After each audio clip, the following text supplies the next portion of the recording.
నమస్తే, welcome to BTG news. European union కొత్త travel rules April 10, 2026 నుంచి పూర్తి అమల్లోనికి వచ్చాయి. పాత పాస్పోర్ట్ స్టాంపింగ్ బదులు యూకే ఇతర నాన్ EU ప్రయాణికుల entry, exit data biometric record అవుతుంది. ఇది ఓవర్ స్టేట్లను, క్రిమినల్స్ ను ట్రాక్ చేయడానికి ఉపయోగపడుతుంది.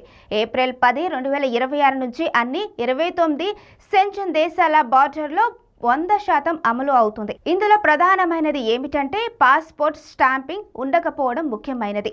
29 సెంచెన్ దేశాలు అయిన Australia, Belgium, Bulgaria, Croatia, Czechia, Denmark, Estonia, Finland, France, Germany, Greece, Hungary, Iceland, Italy, Latvia, లిechtenstein, Lithuania, Luxembourg, Malta, Netherlands, Norway, Poland, Portugal, Romania, Slovakia, Slovenia, Spain, Switzerland, స్విట్జర్లాండ్లకు ఈ కొత్త నియమం వర్తిస్తుంది. కొత్త నియమాలు వర్తించని దేశాలు ఐర్లాండ్, సైప్రస్లు. ఇవి సెంచెన్ లిస్టులో లేవు. మరిన్ని అప్డేట్స్ కోసం చూస్తూనే ఉండండి బీటీజీ న్యూస్.